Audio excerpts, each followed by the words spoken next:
है कि सोमवार की अगर प्रदोष पड़ती है, बहुत ध्यान से सुनना महाराज, सोमवार की प्रदोष पड़ती है तो शंकर भगवान कैलाश पर निवास करते हैं।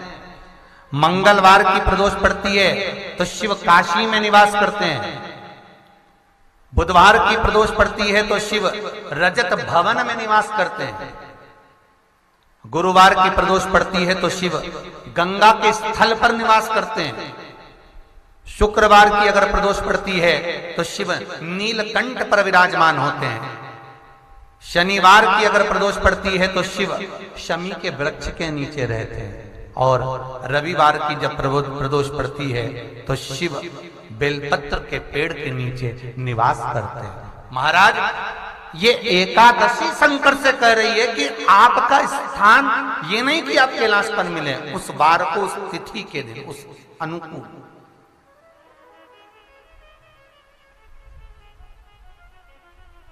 हमारे यहां कहते हैं सोमवार की जो प्रदोष पड़ती है वो इच्छा पूर्ति करती है।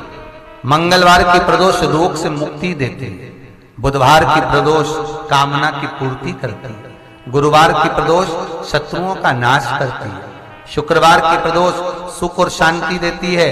शनिवार की प्रदोष संतान का सुख देती है। और रविवार की प्रदोष जो काम दुनिया में कोई नहीं कर सकता वो अचूक फल की प्राप्ति रविवार की प्रदोष करा देती है। महाराज ऐसी प्रदोषों का नियम वर्णन किया चाहिए। भगवान कहते ठीक है तू थोड़ी देर खड़ी हो। एकादशी सम्मुख खड़ी हुई। पार्वती जी ने जिस अंगुष्ठ का जल पीने के लिए लिया था हाथ में, बस पीने ही वाली थी, शंकर भगवान ने वही हाथ में जल लेकर एकादशी के हाथ में उसको देकर कहा ले, ये मेरे द्वारा निर्मित एक व्रत है जिसे त्रयोदशी के दिन तूने मांगा है, मैं तुझे देता हूं। आज इस व्रत का फल मैं तुझे प्रदान करता हूं। अब तू जिस जीवात्मा को लेकर जाएगी उसका पाप प्रबल नहीं होगा। किसी स्त्री, पुरुष, बालक, बुजुर्ग जो भी होगा जिसने प्रदोष का व्रत करा होगा वो जीवात्मा को तू किसी फल की कामना से नहीं स्वतः ही लेकर चली जाए। उसमें कोई कामना नहीं है। बन सके जीवन में 11 प्रदोष या 26 प्रदोष करने के बाद आप उसका उद्यापन कर विराम भी दे सकते। पर जीवन में एक बार प्रदोष का व्रत मौका मिले, जिस कामना से जिस दिन का भाव आपके मन में आए कि मुझे रोग से मुक्ति पाना है तो ये प्रदोष मुझे करना है, मैं रोग मुक्ति के लिए, हम जो भी आपके मन में आ रहा है, संतान प्राप्ति के लिए शनिचरी प्रदोष, आप उसका स्मरण करें। फिर लिखा शिव महापुराण में, बड़ा सुंदर लिखा वेदव्यास जी ने, मान लो आप प्रदोष का व्रत नहीं कर सकते, आप अगर व्रत नहीं कर सकते तो प्रदोष के दिन, प्रदोष काल में शाम का समय सूर्यास्त का कुछ पल, कुछ घड़ी के पहले से लेकर बाद तक का प्रदोष काल के अंतर्गत आप शंकर जी के मंदिर में जाकर 1 लोटा पानी, 5 बेलपत्र भी अगर समर्पित करते हैं तो संपूर्ण प्रदोष का फल आपके भाग्य में प्रबल हो जाए। शिव महापुराण में इसका उससे 1000 गुना शिवलिंग में बल की प्राप्ति होती है।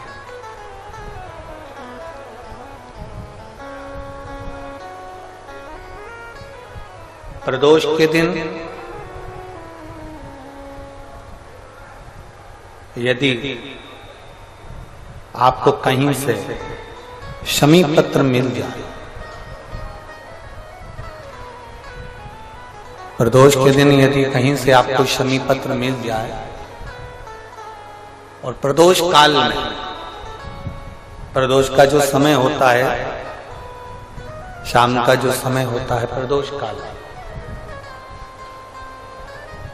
4 प्रदोष, 5 प्रदोष आप कर देखिएगा कि आपका कोई काम है, कोई नौकरी के लिए आप अप्लाई कर रहे हैं, कोई समस्या बड़ी विकट आ गई है, कोई तकलीफ, बड़ा गला पकड़ रहा है बेटा, कोई तकलीफ विकट आ गई है, कोई समस्या विकट आ गई है, प्रदोष के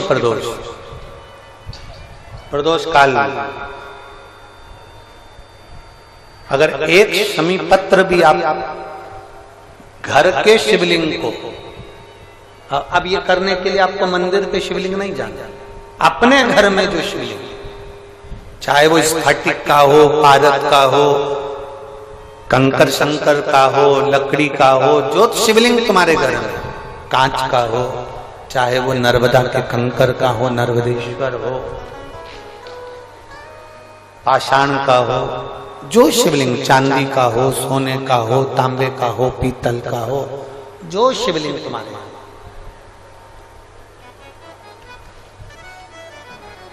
एक समीपत्र, यदि आप भगवान शंकर के शिवलिंग पर समर्पित कर रहे हो और उस समीपत्र को उठाकर रात्रि को 9:15 की जो एक मुहूर्त होता है, एक समय होता है, जिस समय पर हम अपने मन की बात भगवान शंकर को कहते हैं, पूर्व में भी इसका वर्णन हम कर चुके हैं कथाओं में। उस 9:15 पर वो शमी पत्र को उठाकर एक कागज में, एक कटोरी में उसको रखते थे। 4 या 5 प्रदोष के उस शमी पत्र को अपने पास में रखिए और जिस कार्य के लिए जा रहे हो उसको जेब में ऊपर के भाग में उसको रखकर लेकर जाइए, आपका वो कार्य सफल होकर ही रहेगा, वो रुक नहीं सकता। शमी पत्र में इतना बल होता है, प्रदोष का जो शमी पत्र होता है वो बड़ा बलवान होता है, बड़ा श्रवण करने का सौभाग्य बाबा कुबेर भंडारी की पवित्र भूमि से आप सभी को प्राप्त हो रहा है। बड़े भाग्यशाली हैं सभी श्रोता भाई बहन जो आज 8 जुलाई से 14 जुलाई तक दोपहर 1 बजे से 4 बजे तक ये पवित्र पावन शिव महापुराण की कथा आप श्रवण कर सकेंगे।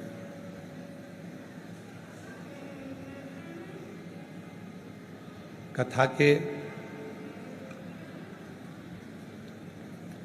मुख्य यजमान श्री ईश्वर रतिराम जी पाटीदार जी, घाटी वाले, खजराना, इंदौर से।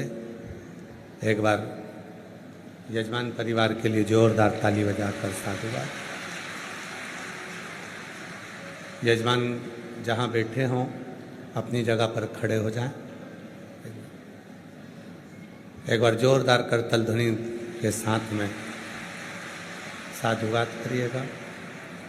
श्री ईश्वर रतिराम जी पाटीदार, घाटी वाले, खजराना, इंदौर से, जिन्होंने ऑनलाइन शिव महापुराण कथा के मुख्य यजमान का पद ग्रहण कर अपने जीवन को सार्थक किया। बैठिए, साधु का। और तेरी कृपा बिना ना हिले एक भी अणु, लेते श्वास तेरी कृपा से तनु तनु। बखान क्या करूं मैं राखों के चपटी बहुत में खजाना कुबेर का। हे गंगाधर मुक्ति द्वार ओंकार तू, भोले ओंकार तू, आयुष तेरा शंभु तार तार तू। एक शिव जो संपूर्ण जगत का बिना सोचे बिना समझे कल्याण कर देते।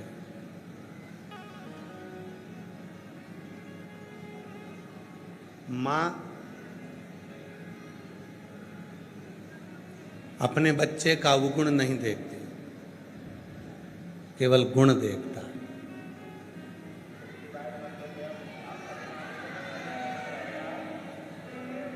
वो अपने बच्चे का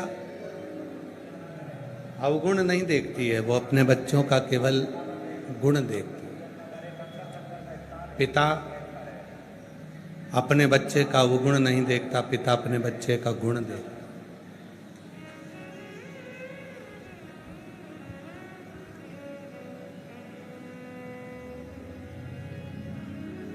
उसी तरह मेरे देव अधिदेव महादेव हैं, आपकी जिंदगी के कितने भी अवगुण हो, मेरा शिव नहीं देखता, मेरा शंकर तो एक लोटा जल देखता,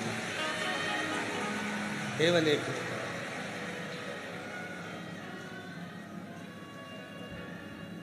मैं ईश्वर अतिराम जी पाटीदार जी को साधुवाद दूंगा। अपने परिवार के 50 लोगों को लेकर ये पवित्र शिव महापुराण की कथा परिवार और मेहमानों के साथ आकर आप लोग श्रवण करा। रतिराम जी के मन में बहुत दिनों से कथा का भाव चल रहा था।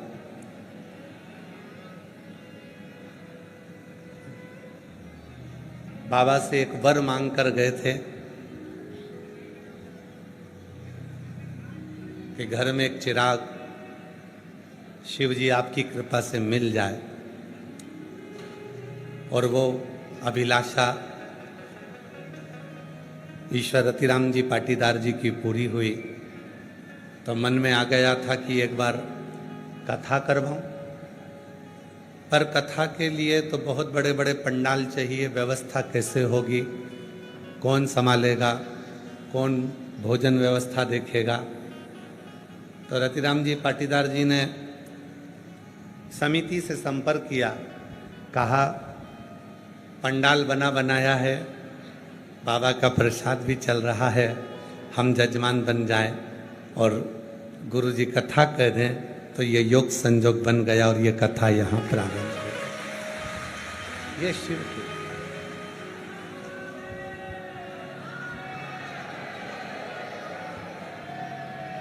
और पाटीदार जी से ज्यादा किस्मत वाले तो तुम हो।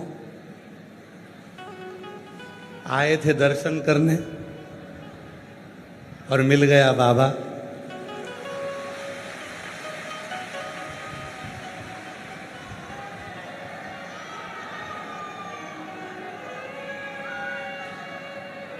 अच्छा ये बताओ कि तुमने पुण्य कौन सा करा था? एक लोटा ही जल चढ़ाया था ना? या तो भोलेनाथ जी ने तुम्हारे वो एक लोटे जल का 10 लोटा समझ लिया और बाबा ने कहा अब तू जा ही रही है, टिकट हो ही गया है, कुबरेश्वर धाम पहुंच ही रही है, तो एक काम और कर ले, जा 1-2 दिन की कथा तो तुझे मिल ही जाएगी। सुन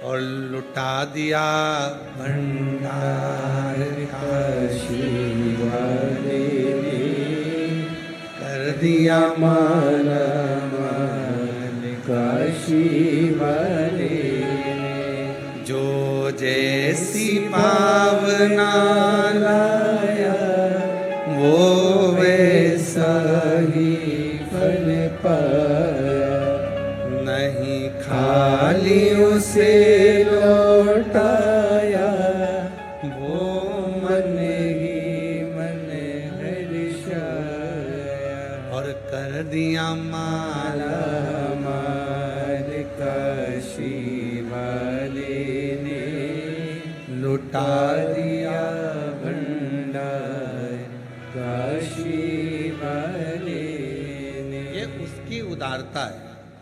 आपका जो पुण्य है, आपकी जो पुण्य की प्रबलता है, वो आपको कुबरेश्वर धाम तक लेकर आ गई। और उस पुण्य में भी अधिक पुण्य जब हो गया, जब बाबा की कथा बाबा के ही धाम पर कंकर शंकर की भूमि पर श्रवण करने का सौभाग्य मिला।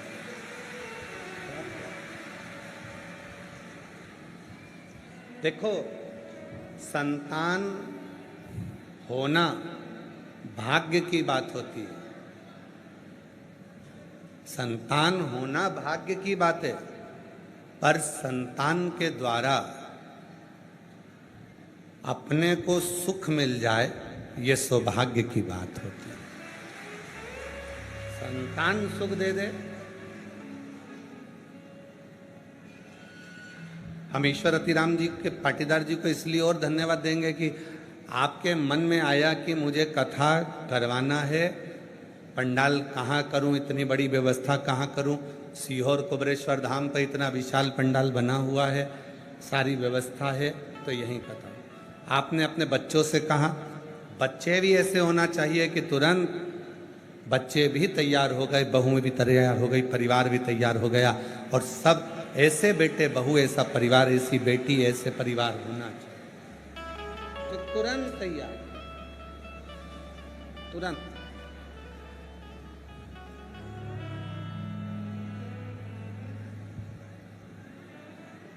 और रतिराम जी के, ईश्वर रतिराम जी पाटीदार जी के जितने मेहमान आए, तुम भी कम नहीं हो, पक्का है हो? बाबा ने बड़ी कृपा करी है आपको, 7 दिन अपने बाप के घर में, अपने पिता के पास रहने का मौका मिला है।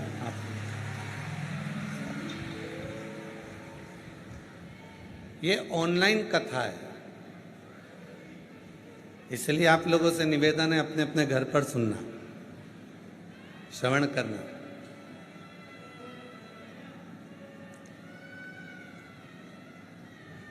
शिव तुम्हारे भीतर के दोषों को नहीं देखते, शिव तुम्हारे भीतर के अवगुण को नहीं देखते। मेरा ओघड़दानी अगर देखता है तो केवल तुम्हारे गुण देखता। मां, बच्चा कीचड़ में गिर गया, कीचड़ नहीं देखा मां ने केवल अपने बेटे का मुख देखा। मां ने केवल अपने बच्चे का मुख देखा, मां ने कीचड़ नहीं देखा।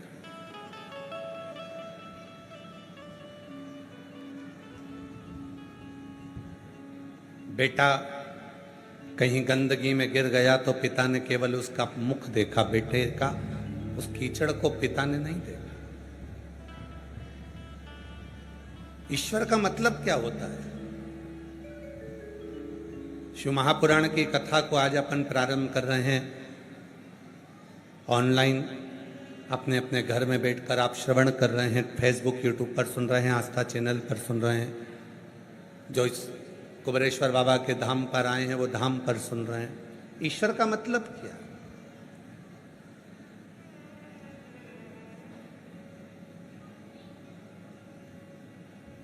जो इस संसार सागर में प्रत्येक जीव में जो समाया हुआ है, हर एक के भीतर जो रमण कर रहा है, हर एक के दुख सुख, उसकी खुशी, उसका आनंद उसके भीतर बैठकर जो महसूस कर रहा है, वही ईश्वर,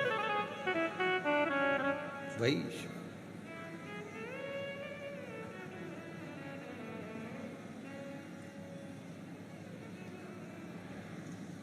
आप शिव जी के मंदिर में जाते हो, भगवान ने जो आपको जीवन दिया है, शरीर दिया है, 3.5 करोड़ रोम छिद्र दिए हैं, 21,500 जो श्वास हमारे जीवन की जो चल रही है, जो परमात्मा ने प्रदान किया है, उसको सही जगह पर प्रयोग कर रहे हैं। एक छोटी सी कथा से आज की कथा को प्रारंभ करते हैं। एक मछुआरा समुद्र के किनारे पर भ्रमण कर रहा था, कुछ जाल बिछा रहा था, सामान लेकर जा रहा था। मछुआरा, और वो मछुआरा जब जाल बिछाने के बाद वापिस आ रहा था तो उसको एक पोटली मिल गई।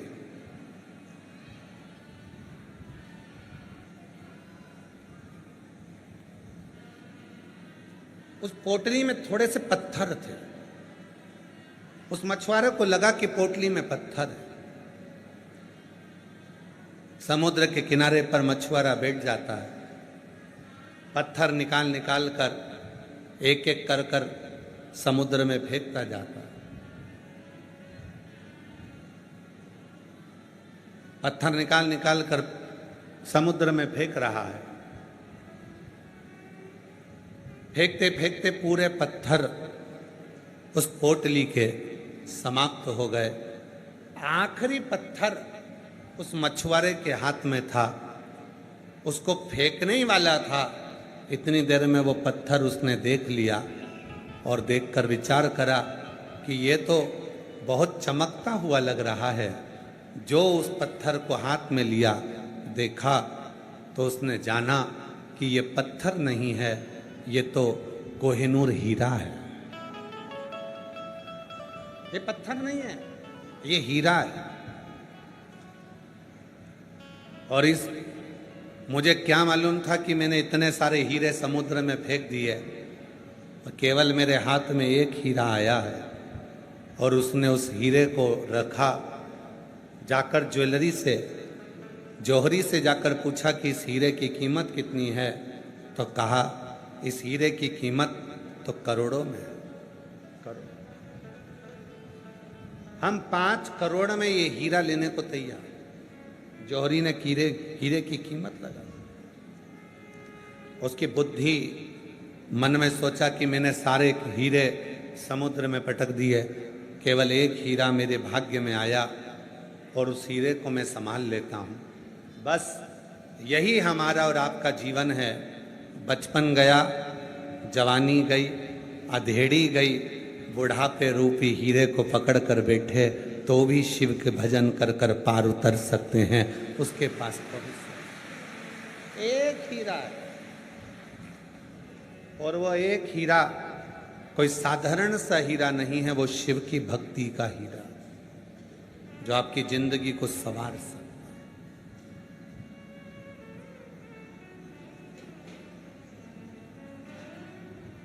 एक हीरा, वो शिव के नाम का हीरा है, भगवान के विरल भक्ति का हीरा। कभी आप लोग विचार करिएगा, 3 चीजें शिव महापुराण कथा में बताई गई है और जिंदगी में अगर जिसने उतार ली उसका जीवन सार्थक हो गया। पहले नंबर पर है शिव को चढ़ाने के लिए 1 लोटा, जम के बोलो 1 लोटा जल। शिव को समर्पित करने के लिए 1 लोटा जल।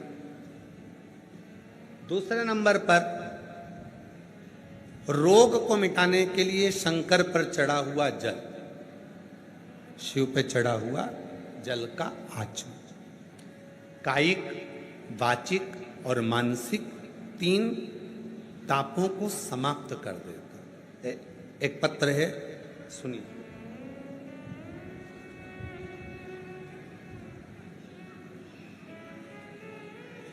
एक पत्र है, शिव का चढ़ा हुआ जल। पहले नंबर 3 चीजें हैं। पहले नंबर पर है 1 लोटा जल, दूसरे नंबर पर है शिव पर चढ़ा हुआ रोग निवारण के लिए शंकर का चढ़ा हुआ जल। एक पत्र है। मेरा नाम संगीता बाथम, पति विजय बाथम। मैं उत्तर प्रदेश के उरई की हूँ। मेरा मोबाइल नंबर ये है। कहीं बैठी हैं? कहीं बैठी हो तो हाथ हिला। आप ही हैं? बच्चा आया है साथ में? हाँ, ले आओ, आ जाओ, आ जाइए। मेरा नाम संगीता बाथम, पति का नाम विजय बाथम। मैं उत्तर प्रदेश उरई की रहने वाली हूँ। 1 लोटे जल का क्या वर्णन करूँ। मेरा 14 साल का गुरुजी बेटा है जो दिमाग से भी विकलांग है। 14 साल से वो चला नहीं है, उसका हाथ पांव शरीर काम नहीं करता था, पलंग पर पड़ा रहता था। 14 साल से वो पलंग से नहीं उठा था। गुरुदेव, उसका दिमाग भी काम नहीं करता, वो चलता भी नहीं था, हाथ पैर काम नहीं करता, जो भी करता पलंग पर पड़े पड़े ही करता। गुरुजी, किसी के कहने पर हमने बेटे को शिव पर चढ़े हुए जल को पिलाना प्रारंभ करा और बाबा की ऐसी कृपा हुई, आज मेरा बेटा चलकर कुबेरेश्वर धाम की भूमि पर आया। मैं बाबा को नमन करती हूँ। उसका दिमाग काम नहीं करता, बोलता कम, समझता कम, पर भले उसका विवेक, उसका मुख काम कम करे, पर शरीर तो उठे। पलंग पे से 14 साल तक नहीं उठा। पहली बार मेरा बेटा उठा और मैं उसको बाबा के धाम लेकर आया। शुद्ध तत्व किसको कहते हैं? 3 चीजें, 3 चीजें। पहले नंबर पर है शिव जी को चढ़ाया गया 1 लोटा, शिव को चढ़ाया गया 1। दूसरे नंबर पर है भगवान शंकर को चढ़ाए गए जल का आचमन, जो हमारे रोग, हमारी बीमारी, हमारी तकलीफ, हमारे कष्ट को समाप्त। और तीसरे नंबर पर है जब व्यक्ति हर तरह से टूट जाए, सारा दुख उसके माथे पर आ जाए, कोई रास्ता नजर ना आए, तकलीफों में अगर वो घिरा हुआ है, तो रवि प्रदोष के दिन बेलपत्र के वृक्ष को लगा दे और उस वृक्ष का सेवन करना, उसकी सेवा करना प्रारंभ कर दे, तो जिंदगी में 7 जन्म तक भी संपदा की कमी नहीं आ सकती।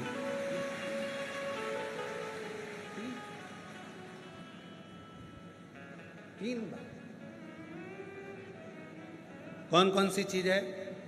जम के बोलो। पहले नंबर पर, आवाज नहीं आई, जम के बोलो, 1 लोटा जल। दूसरे नंबर पर शिव पर चढ़े हुए जल का, उस जल को पी।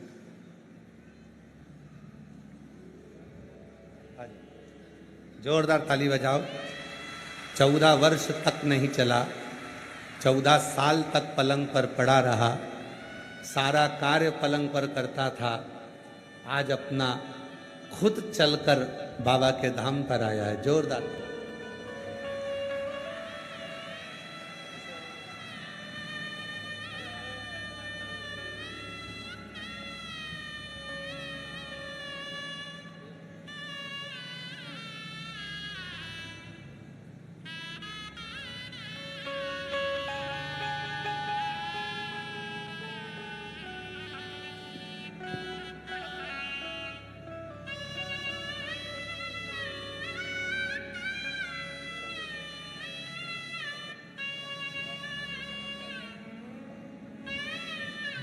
जोरदार ताली बजाएं।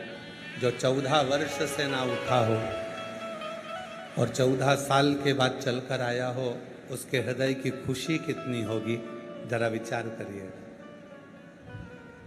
और जो जैसी भावना लाया वो वैसा ही फल पाया, नहीं खाली उसे लौटाया, वो मन ही मन हर्षाया, और कर दिया माला माल काशी वाले ने, लुटा दिया भंडार काशी वाले ने।